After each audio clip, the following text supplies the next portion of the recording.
Hi, നമ്മുടെ വീട് പണി ചെയ്യുന്ന സമയത്ത് വീടിന്റെ പല ഭാഗത്തും ഇതുപോലെ ഒന്നിലധികം ഇലക്ട്രിക്കൽ പൈപ്പുകൾ വരുന്ന ഭാഗങ്ങൾ ഉണ്ടാവും. അതുപോലെയുള്ള ഭാഗങ്ങളിലും അതുപോലെ വീടിന്റെ ലിൻഡലിന്റെ താഴെ ഭാഗങ്ങളിലും ഒക്കെ കുറച്ച് കാലങ്ങൾക്ക് ശേഷം വിള്ളലുകൾ രൂപപ്പെട്ട് വരുന്നതായിട്ട് കാണാം. ഇത് നമുക്ക് എങ്ങനെ പരിഹരിക്കാമെന്നൊന്ന് നോക്കാം. രണ്ട് പൈപ്പുകളിൽ കൂടുതലൊക്കെ ഇതുപോലെ PVC പൈപ്പുകൾ കടന്നു പോകുന്ന ഭാഗത്ത് പ്ലാസ്റ്ററിങ് ചെയ്യുമ്പോൾ ഈ PVC പൈപ്പുകളിൽ മട്ടി പിടിക്കാനുള്ള ചാൻസ് വളരെ കുറവാണ്. അപ്പോൾ സ്വാഭാവികമായിട്ട് എന്ത് സംഭവിക്കുന്നു വെച്ചാൽ ഒരു 2-3 വർഷമൊക്കെ കഴിയുമ്പോൾ അവിടെ മാത്രം ബൾജ് ആവാനും പൊട്ടലുകൾ വരാനും ഒക്കെയുള്ള ചാൻസ് ഉണ്ട്. അതുപോലെ തന്നെയാണ് ഈ ലിൻഡലിൻ്റെ ഏരിയ ഒക്കെ.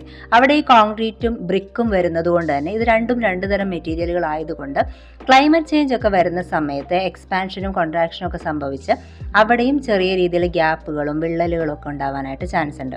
അതുപോലെ ഈ വാളുകളോട് ചേർന്ന് പില്ലറുകളൊക്കെ വരുന്ന ഭാഗത്ത് അവിടെയും ഈ രണ്ട് മെറ്റീരിയൽ വരുന്നുണ്ടല്ലോ, കോൺക്രീറ്റും ബ്രിക്കും, അവിടെയും ഇതുപോലെ ചെറിയ വിള്ളലുകൾ ഫ്യൂച്ചറിൽ ഉണ്ടാവാനുള്ള സാധ്യതകളുണ്ട്.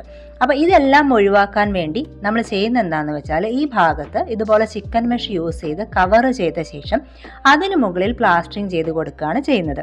അങ്ങനെ ചെയ്യുമ്പോൾ നമ്മൾ യൂസ് ചെയ്യുന്ന മോട്ടാർ മെഷിൽ നല്ല രീതിയിൽ പിടിക്കും.